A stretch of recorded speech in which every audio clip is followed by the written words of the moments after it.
Hello everyone, welcome to Sweven Learners. My name is Gufrana Asmat and today is 31st December 2021. So the last day of 2021. तो बिना time waste किए आज भी हम जल्दी से स्टार्ट करते हैं prelims pointers daily newspaper analysis में।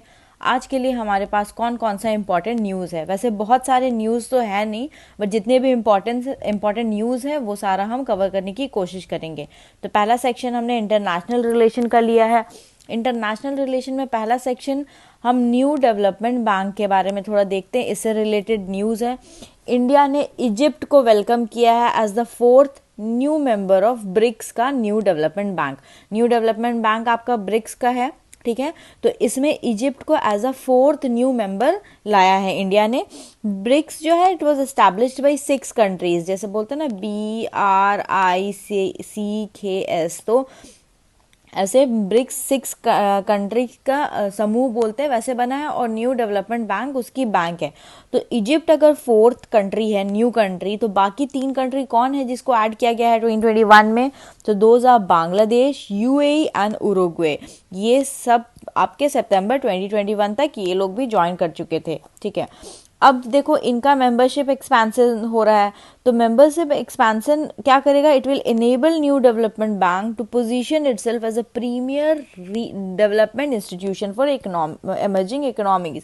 क्योंकि देखो we already have World Bank, we have IMF, ठीक है, ये सारे काफ़ी एक्सपैंडेड है, ठीक है। तो इन्हीं के लाइंस पे चलते हुए हमारा new development bank, Asian development bank, काफ़ी सारे हमारे एशिया में बैंक्स एस्टैब्लिश हो रहे हैं। तब जब ये न्यू डेवलपमेंट बैंक या फिर एशियन डेवलपमेंट बैंक, AIIB, तो इन सारे का मेंबरशिप एक्सपेंशन होगा तभी ना इसको एक प्रीमियर इंस्टीट्यूशन का दर्जा मिलेगा। तो उसी तरह ये अपने एक्सपेंशन में लगा हुआ है। अब ये जो न्यू डेवलपमेंट बैंक है ये मल्टीलैटरल डेवलपमेंट बैंक है। कौन सा बैंक है? मल्टीलैटरल डेवलपमेंट बैंक, ठीक है। ये it was founded by BRICS countries. कब? 6th BRICS summit. और कहाँ पे? फोर्टलेजा, ब्राजील में 2014 में। तो ये पॉइंट आपके लिए इंपॉर्टेंट होता है। कब? 6 समिट में फोर्टलेजा डिक्लेरेशन से आपका न्यू डेवलपमेंट बैंक बना है। इसका काम क्या था, क्यों इसको बनाया गया? इसीलिए कि ताकि ये इंफ्रास्ट्रक्चर, सस्टेनेबल डेवलपमेंट जो है इन सब चीज़ों में हेल्प कर सके। जो आपकी डेवलपिंग इकोनॉमीज़ है, ठीक है, एज में जो इकोनॉमीज़ है उन सारे इकोनॉमीज़ को through innovation and edge cutting technology से हेल्प कर सके। अब आपका इसका हेडक्वार्टर कहाँ है? तो इसका हेडक्वार्टर आपको शंघाई, चाइना याद रखना है। न्यू डेवलपमेंट बैंक जो है इसके पास ऑब्जर्वर स्टेटस है, एक बहुत ही उम्दा ऑर्गेनाइजेशन की जो है यूनाइटेड नेशन जनरल असेंबली। तो ऑब्जर्वर स्टेटस इसका यहाँ पे भी आता है। बैंक जो है सपोर्ट करता है पब्लिक और प्राइवेट प्रोजेक्ट दोनों को through loans, guarantees, equities, participation and other financial instrument. तो it is not just for public projects, it is for public and private project both. Headquarters याद रखना है। UNGS का ऑब्जर्वर स्टेटस लिया हुआ है। फोर्टलाजा डिक्लेरेशन याद करना है। एंड इजिप्ट अभी नया मेंबर ज्वाइन हुआ है और उससे पहले इस साल में बांग्लादेश, UAE एंड उरुग्वे ने भी ज्वाइन किया है। अब योजना पीडिया सेंट्रल स्कीम में देखते हैं। पहला न्यूज़ जो है वो रियुतु बांधु के बारे में। ये बहुत सिंपल सा स्कीम है, जैसे आपने सुना है ना PM किसान स्कीम, ठीक है।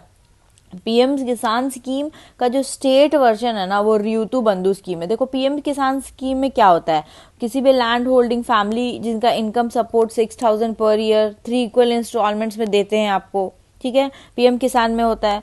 तो रियुतु बंधु भी है, it is based on anticipated input expenditure for each एकड़ of land and there is no restriction on the number of acres owned by the farmer. तो ये भी क्या क्या बोलते हैं, ये दोनों एकदम सिमिलर सा स्कीम है, ठीक है। और रियुतु बंधु का एक क्रिटिसिज्म ये बोलते हैं कि ये लैंडलेस और टेनेंट्स फार्मर को कवर नहीं करता है एज इन दिस डज। तो थोड़ा सा ये देख लो ये कहाँ की स्कीम है। ये तेलंगाना की डायरेक्ट बेनिफिट ट्रांसफर स्कीम है, ठीक है। अब तेलंगाना की जो गवर्नमेंट है ये DBT में फार्मर्स को पैसा दे रही है। ये अब कुछ दिन में ये 50,000 करोड़ टच कर जाएगा, इतना सारा पैसा जा चुका है। स्टेट गवर्नमेंट फाइनेंशियल सपोर्ट दे रहा है to land owning farmers at the beginning of the crop season DBT के द्वारा, ठीक है।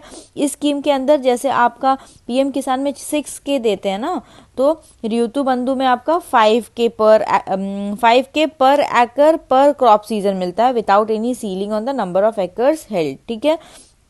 तो अगर एक farmers who owns 2 acres of land, ठीक है, वुड रिसीव 20,000 ईयर। समझ रहे हो ये कैसे हुआ?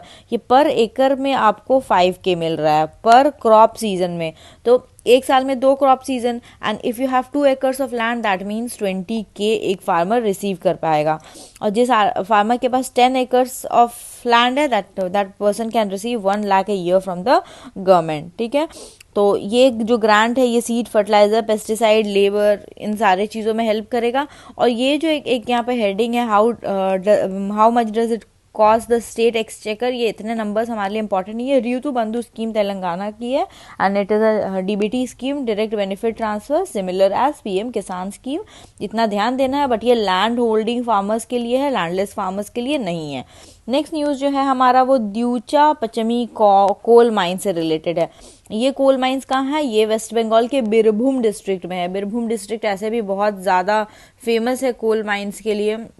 बीरभूम डिस्ट्रिक्ट वेस्ट बंगाल में आपका द्योचा पचमी माइंस है। ये न्यूज़ में इसलिए था क्योंकि यहाँ पे जो है ना कोल माइनिंग स्टार्ट हुआ है, इससे ना 1000 ऑफ ट्राइबर्स का डिस्प्लेसमेंट का चांसेस हो सकता है। तो there is a fear of displacement among 1000 of farmers, ठीक है। तो इसलिए ये न्यूज़ में था। द्योचा पचमी इस देवानगंज हरिन सिंगा कोल ब्लॉक, इसको भी बोलते हैं, ये सेकेंड लार्जेस्ट कोल ब्लॉक है दोस्तों इन द वर्ल्ड में, और इंडिया में ये लार्जेस्ट है। तो ये नाम जो है द्योचा पश्चिमी बिल्कुल याद रखना, क्योंकि ये नाम सोच करके आप कोई नॉर्थ ईस्ट का स्टेट मार्क कर दोगे, बिकॉज थोड़ा सा ये वैसा लग रहा है कि आप अरुणाचल प्रदेश, आसाम ये सब मार्क करोगे, बट याद रखना कि ये इंडिया का लार्जेस्ट इंडिया में कोल ब्लॉक है, और ये आपका कहाँ है? वेस्ट बंगाल में है, ठीक है। It's an area under Mohammad Bazar community development block of Birbhum district West Bengal, ठीक है। बसाल्टिक लेयर्स है यहाँ पे, और इसकी काफ़ी ज़्यादा इकोनॉमिक वैल्यू है। तो न्यूज़ में इसीलिए थी क्योंकि यहाँ पे जो ट्राइबल्स है उसका डिस्प्लेसमेंट का चांसेस बन सकता है अगर यहाँ पे और ज़्यादा माइनिंग होगी, ठीक है। थिक बसाल्ट लेयर्स है ना, इसलिए यहाँ पे माइनिंग ऑफ कोल थोड़ा डिफिकल्ट हो जाता है दोस्तों, ठीक है। इसीलिए यहाँ पे ज़्यादा किस चीज़ की ज़रूरत है? थोड़ा सा रिसर्च की ज़रूरत है, फॉरेन इन्वेस्टमेंट चाहिए, टेक्नोलॉजी चाहिए, ताकि इसको माइन करके इसकी इकोनॉमिक वैल्यू को और बढ़ाया जा सके। नेक्स्ट न्यूज़ हम हिस्ट्री के सेक्शन से लेंगे। ये न्यूज़ रानी लक्ष्मीबाई के बारे में है। क्यों? क्योंकि Jhansi railway station in UP जो है ना विल बी नोन एज वीरांगना लक्ष्मीबाई रेलवे स्टेशन। तो यूपी का एक रेलवे स्टेशन है जिसकी नाम चेंज हो रही है। अब रानी लक्ष्मीबाई कौन थी? इनका जन्म 1828 में हुआ था मणिकर्णिका तांबे नाम से, ठीक है। She was married to the king of Jhansi, जो कि जिनका नाम राजा गंगाधर था। तो क्या हुआ था? वॉर हुआ था ब्रिटिश एंड रानी लक्ष्मीबाई के लिए। किस लिए? क्योंकि उनका एक बेटा था जिनका नाम था दामोदर राव, ठीक है। ही डाइड हाँ with in 4 months of his birth. उसके बर्थ के बाद उनके हस्बैंड ने अडॉप्ट किया था अपने कजन के चाइल्ड को जिनका नाम आनंद राव था, Damodar Rao, who was renamed Damodar Rao a day prior to the death of the Maharaja. अब क्या हुआ था कि ये इनका अपना बच्चा नहीं था, क्योंकि उनके अपने बच्चे का डेथ हो गया था, एंड इन्होंने ये रानी लक्ष्मीबाई उनके हस्बैंड ने अडॉप्ट किया था आनंद राव को। तो उस वक्त ब्रिटिशर्स एक पॉलिसी चलाते थे जिसको डॉक्ट्रिन ऑफ लैप्स बोलते थे। ये लॉर्ड डलहौजी की पॉलिसी थी, जहाँ पे आपका जो अडॉप्टेड सन है ना उसको थ्रोन में नहीं लिया जा सकता था। तो इसीलिए लॉर्ड डलहौजी ने क्या कर दिया था? रेफ्यूज कर दिया था कि वो एक्नॉलेज करे इस चाइल्ड को, और अनेक्स कर दिया था झांसी स्टेट को। लेकिन रानी लक्ष्मीबाई ने I am sorry Rani Lakshmibai ने उस चीज़ को रिफ्यूज़ किया, and then she went on fighting with Lord Dalhousie. तो ये जो फाइट हुआ ये बहुत फेमस फाइट है, ठीक है। रानी लक्ष्मीबाई बहुत टफ फाइट दी ब्रिटिशर्स को। 2 वीक्स का ये पूरा सीज रहा था, ये टाइम ड्यूरेशन है, ठीक है। She bravely fought against the Britishers, ठीक है, and she fought against Britishers. Britisher his name is Sir Hugh Rose, ठीक है। तो रोज याद रखना लक्ष्मीबाई से रिलेट करके, ताकि वो अपने एम्पायर को एनेक्सेशन से सेव कर सके। लेकिन उनका देहांत हो गया in the battle field only on 17 जून 1858। तो ये रानी लक्ष्मीबाई के बारे में थोड़ा सा इन्फॉर्मेशन है। अब न्यूज़ क्या था? झांसी रेलवे स्टेशन का नाम चेंज हो रहा है वीरांगना लक्ष्मीबाई रेलवे स्टेशन। अब प्रोसीजर क्या है to change the name of a railway station? जो यूपी की गवर्नमेंट है उन्होंने प्रपोजल सेंड किया है about renaming the station to the किसको भेजा है? यूनियन होम मिनिस्ट्री को। यूनियन होम मिनिस्ट्री कंसेंट करता है name change of any station और place after obtaining no objection certificate from the union ministry of railways, survey of India, department of post. उनको check करना होगा ना दोस्तों हर जगह से, ऐसे डायरेक्ट काम तो नहीं हो सकता ना कि किसी जगह का लोकेशन का नाम चेंज करना है और नाम चेंज कर दिए। मे भी हो सकता है वो पोस्ट से रजिस्टर है डिफरेंट नाम से, रेलवे से रजिस्टर है, तो बहुत सारे जगह पे वो रीनेमिंग करना पड़ेगा ना, तो इसलिए होम मिनिस्टर कंसल्टेशन करता है। ठीक है, उसके बाद these organization confirm that there is no town or village in the record with a similar name, क्योंकि हो सकता है ना कि उस नाम का कोई, इंडिया इतनी बड़ी कंट्री है, किसी कंट्री में किसी गांव में किसी छोटे से रेलवे स्टेशन का वो नाम हो सकता है, तो वो लोग वो सब कुछ को चेक करेंगे। उसके बाद ये चीज़ अप्रूवल होगा by an executive order, the ministry of railway will change the station code accordingly. तो ये प्रोसीजर एक फॉलो होता है। नेक्स्ट न्यूज़ हमारा संकल्प स्मारक के बारे में है। संकल्प स्मारक ये it is dedicated to the nation by CINCAN, मतलब commander in chief of the Andaman and Nicobar command, जो सिनकैन होता है, इन्होंने इनॉग्रेट किया है संकल्प स्मारक को। कहाँ पे? अंडमान एंड निकोबार में। संकल्प स्मारक क्या है? एक मॉन्यूमेंट है जो नेताजी सुभाष चंद्र बोस को डेडिकेटेड किया है। It is a tribute not only to the resolve of the soldiers of Indian National Army, लेकिन उनका जो इनन्यूरेबल सेक्रीफाइसेस रहा है, ठीक है, उनकी जो वैल्यूज़ थी देश को आज़ाद करवाने के लिए, जो नेताजी खुद उन वैल्यूज़ को कैरी करते थे, तो उस चीज़ को दिखाने के लिए। ठीक है, अब नेताजी एंड सुभाष चंद्र बोस का हिस्ट्री क्या रहा है? देखो, वर्ल्ड वॉर 2 का जब टाइम था ना, 1942-45 के टाइम में, तो जापान ने क्या किया? दे conquered Andaman Nicobar island Britishers से, और उसको नेताजी को हैंड ओवर कर दिया था। मतलब नेताजी और उनकी आर्मी को, जिस आर्मी का नाम था आज़ाद हिंद फौज। तो वर्ल्ड वॉर 2 के टाइम में किसने कैप्चर किया था? जापान ने। किससे? ब्रिटिशर्स से। और किसको दिया था?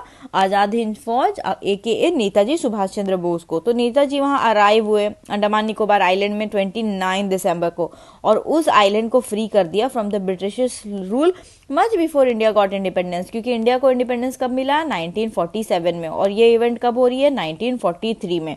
तो नेताजी जो है फर्स्ट टाइम इंडियन सॉइल में जो फ्लैग हॉइस्टिंग है ना, वो पोर्ट ब्लेयर में, अंडमान निकोबार की आपकी कैपिटल पोर्ट ब्लेयर हो गई, वहाँ पे उन्होंने पहली बार इंडियन नेशनल फ्लैग को इंडियन सॉइल में होस्ट किया था। तो इसलिए ये डेट, ये जगह हमारे लिए बहुत ज़्यादा इंपॉर्टेंट हो जाती है। इनफैक्ट उस वक्त वो सेलुलर जेल गए थे, फ्रीडम फाइटर्स से वहाँ पे मिले थे।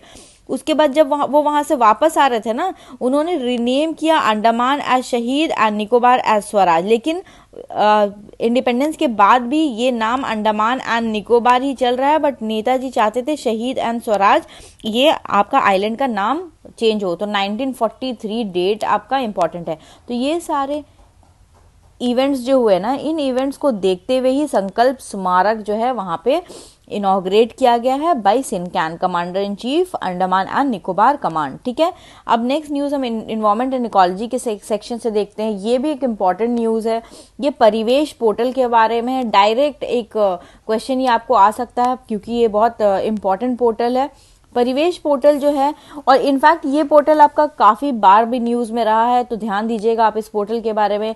सिंपल शब्दों में बताऊं मैं तो एक सिंगल विंडो सिस्टम है। ठीक है, ये सिंगल विंडो सिस्टम इंटीग्रेट किस लिए किया हुआ? Environment, forest, wild life and CRZ, मतलब कोस्टल रेगुलेशन जोन को क्लियरेंस करने के लिए। अब परिवेश पोर्टल सिंगल विंडो क्लियरेंस का काम कर रहा है। मतलब ये क्या होगा?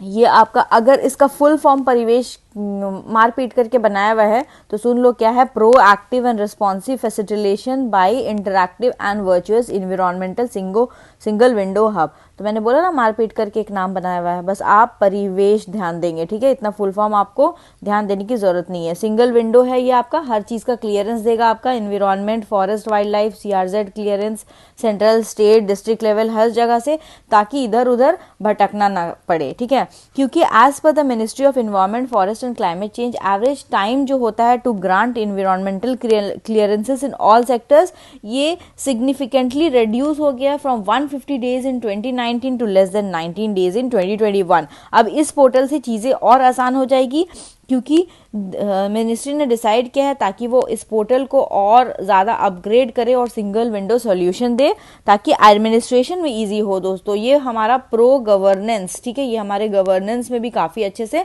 हेल्प करेगा। तो परिवेश आपको बिल्कुल ध्यान देना है, यू डोंट हैव टू मक up the full form. Next news की तरफ हम चलते हैं। नेक्स्ट न्यूज़ हमारा है रिन्यूएबल एनर्जी टारगेट से रिलेटेड, इंडिया का achievement of renewable energy target. India ने अचीव कर लिया है it's target of 40% of its installed electricity capacity from non-fossil fuel energy sources by 2030, जो कि हमारा टारगेट दोस्तों 2030 का था, वो इंडिया ने 2021 में ही कवर कर लिया है। तालियां बजनी चाहिए इंडिया के लिए। 40%, ठीक है, 40% टारगेट जो है 2021 में, we are 9 years ahead of the time, ठीक है। इंडिया ने इस टारगेट को कब कमिट किया था? COP 21 में कमिट किया था as a part of NDC, जिसको नेशनली डिटरमाइंड कॉन्ट्रीब्यूशन बोलते हैं। पेरिस में ये हुआ था, ठीक है। इसमें NDC में जो इंडिया का ना 3 मेन एलिमेंट्स रहा था, एंड ये तीनों बिल्कुल रट्टाफाई होना चाहिए आपको। ये तीनों टारगेट्स आप पहले ध्यान दो, ठीक है। उसके बाद क्या चेंजेस हुआ वो मैं आपको बताती हूँ। पहला टारगेट ये था कि 30 to 35% एमिशन इंटेंसिटी टारगेट, ठीक है, बाय 2030 बिलो 2005 लेवल्स। फिर non fossil fuel based energy का जो शेयर है उसको इंक्रीज होना चाहिए 40% of installed electric power capacity by 2030 with support, and इसी को इंडिया ने क्या कर लिया? अचीव कर लिया है। थर्ड आपका था एडिशनल कार्बन सिंक रखना है 2.5 to 3 gigaton carbon dioxide emission through additional forest and tree cover, मतलब काफ़ी ज़्यादा आपको ट्री कवर लगा करके कार्बन सिंक बनाना है 2030 तक, और ये 2.5 to 3 gigaton carbon dioxide emission, इतना इस चीज़ को एब्जॉर्व करने का प्लानिंग था, ठीक है। अब renewable energy capacity of India में देखो तो ये कुछ नंबर्स है यहाँ पे। ये नंबर्स अभी तो फिलहाल आपके लिए बहुत इंपॉर्टेंट नहीं होंगे, लेकिन हाँ मेंस आंसर राइटिंग में ये सारे नंबर्स अगर याद हो और अगर आप आंसर को में थ्रो करो ये पॉइंटर्स, तो ये काफ़ी बेनिफिशियल होते हैं। कंट्री का इंस्टॉल्ड रिन्यूएबल कैपेसिटी 150.54 है, जिसमें सोलर 48 है, विंड 40 है, स्मॉल हाइड्रो पावर 4.83 है, ठीक है, बायो पावर 10 है, लार्ज हाइड्रो पावर 46 है। ये जो नंबर्स है ये है नंबर्स लिया गया 30 नवंबर 2021 का। While it's nuclear energy based install capacity stands eight 6.78 gigawatt. सबसे कम अगर मैं आपको बोलूं तो न्यूक्लियर के बाद आप स्मॉल हाइड्रो पावर को बोल सकते हो, but small hydro power large hydro power mix करके hydro power will be a big number, तो हम न्यूक्लियर को बोल सकते हैं। मतलब India 4th largest capacity in the world है, ठीक है। This brings the total non fossil fuels installed energy capacity to 157। अगर इसको एडिशन करोगे आप तो 157 गीगावाट हो रहा है, विच इज 40.1%, ठीक है, टोटल इंस्टॉल्ड इलेक्ट्रिक कैपेसिटी। तो इसीलिए हमारा टारगेट था 40% और हमने 40.1 मतलब अप्रोक्सीमेटली टारगेट को अचीव कर लिया। अब क्या है, ये बात हुई थी देखो दोस्तों COP 21 में, जो कि पेरिस क्लाइमेट एग्रीमेंट थी, पेरिस क्लाइमेट डील, जो कि काफ़ी इंपॉर्टेंट है। अब COP 26 जो हुई है उसमें इंडिया ने आपका क्या कमिट किया है? Achieving 500 gigawatt of installed electricity capacity from non fossil fuel sources by year 2030। देखो कितना ज़्यादा इंडिया ने अपने नंबर्स को इंक्रीज किया है। 500 गीगावाट का प्रॉमिस अब इंडिया ले चुका है, तो India is working on this direction as well nowadays. Next news हम टाइगर्स के बारे में देखेंगे, ठीक है।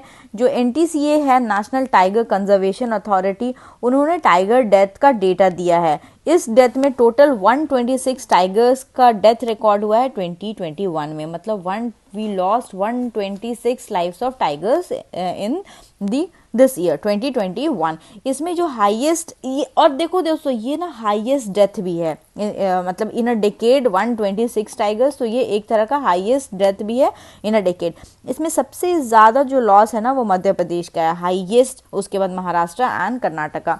अब जब हम बोल रहे हैं कि 126 जो कैट्स, बिकॉज टाइगर्स है कैट, उसका डेथ हुआ है बिग कैट्स का, तो ये क्यों हुआ होगा? सिंपल सा सेम रीजंस, पोचर्स की वजह से accident, man animal conflicts outside protected areas, तो इन XYZ रीजन की वजह से ये सारी चीजें हुई है। अब NTCA के बारे में हम बात कर रहे थे क्योंकि NTCA ने ये नंबर दिया है, national tiger conservation authority.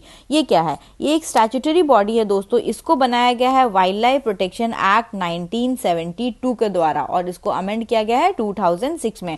Tiger एक ग्लोबली इंडेंजर्ड स्पीशीज है, ठीक है।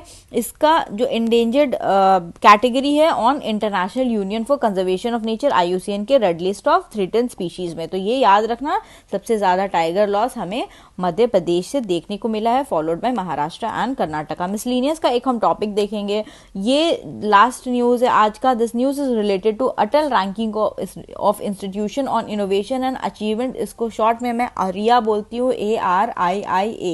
तो इन्होंने एक लिस्ट रिलीज किया है। उस लिस्ट के अकॉर्डिंग 7 IITs और 1 Indian institute of science Bengaluru top 10 central institution का दर्जा इन्हों मिला है उस रैंकिंग में। तो सबसे टॉप में अगर आप बोलोगे की टेक अवेज में, तो this is very simple, IIT Madras, ठीक है, followed by IIT Bombay, Delhi, Kanpur, Roorkee, ठीक है। तो ये इसका रैंकिंग रहा है। आप IIT मद्रास को ध्यान दोगे, in fact most of the rankings में IIT मद्रास ऊपर ही आती है। तो अगर कहीं एलिमिनेशन से आपको आता है और मोस्ट पॉसिबल आंसर आपका इन टाइप के क्वेश्चन में IIT मद्रास जनरली होता है। I am not talking about 100% of the time, but mostly आप 70% of the time, 60 to 70% of the time इस चीज को कंसिडर कर सकते हो अगर रिस्क लेना चाहो तो, ठीक है।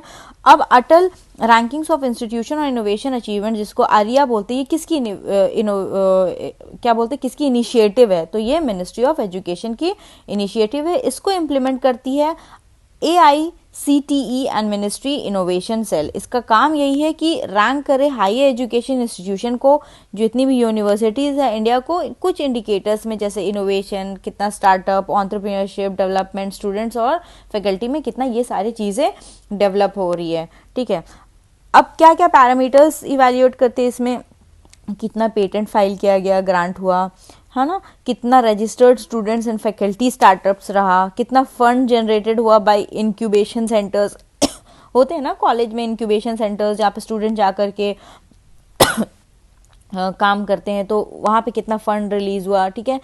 इंफ्रास्ट्रक्चर कैसा रहा इंस्टीट्यूशन का, इनोवेशन और एंटरप्रेन्योरशिप में कितना ज्यादा इन लोगों ने ध्यान दिया। तो ये सारे पैरामीटर्स को लेकर के ये रैंकिंग होता है। तो टॉप 10 में 7 IITs and 1 Indian institute of science Bengaluru, ये टॉप 10 सेंट्रल इंस्टीट्यूशन रहा है आपका, जो इनोवेशन और एंटरप्रेन्योरशिप डेवलपमेंट में काफी ज्यादा फोकस किया है। तो चलो दोस्तों, अब हम कुछ क्वेश्चंस अटेम्प्ट करने की कोशिश करते हैं। वीडियो को पॉज करो, क्वेश्चन को रीड करो और देखो आपको कितना याद है। तो पहला जो न्यूज का क्वेश्चन है वो है, new development bank is a multilateral development bank jointly founded by the BRICS countries at the 6th BRICS summit in Fortaleza, Brazil in 2014. Next question is, Atal ranking of institution on innovation achievement, ARIA is an initiative of Niti Aayog. Third question is, Sankalp Smarak is a monument dedicated to Netaji Subhash Chandra Bose.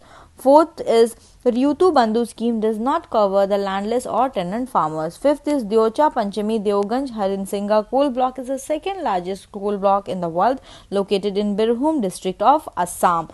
Sixth is, the Union Home Ministry consents to a name change of any station or place after obtaining no objection certificate from Union Ministry of Railways, Survey of India and the Department of Post.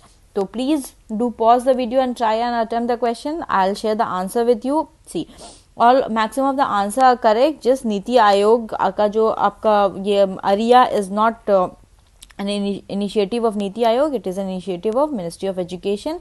And the second wrong is fifth number, that is Dyocha Panchami Devanganj Harinsinga coal block. This is not in Birbhum district of Assam, in fact it is in West Bengal. And I mentioned you कि कभी भी north east का state इससे दे सकता है, तो आप इस चीज में कंफ्यूज नहीं होइएगा। तो चलो दोस्तों, I hope that you enjoyed the session. Please like, share and subscribe the channel. And session के PDF के लिए आप हमारे टेलीग्राम चैनल को फॉलो करेंगे। The link will be provided in the description box. Thank you दोस्तों, and wish you a very happy new year in advance. पढ़ाई करते रहो, ज्यादा मस्ती मत करना। Thank you, bye bye.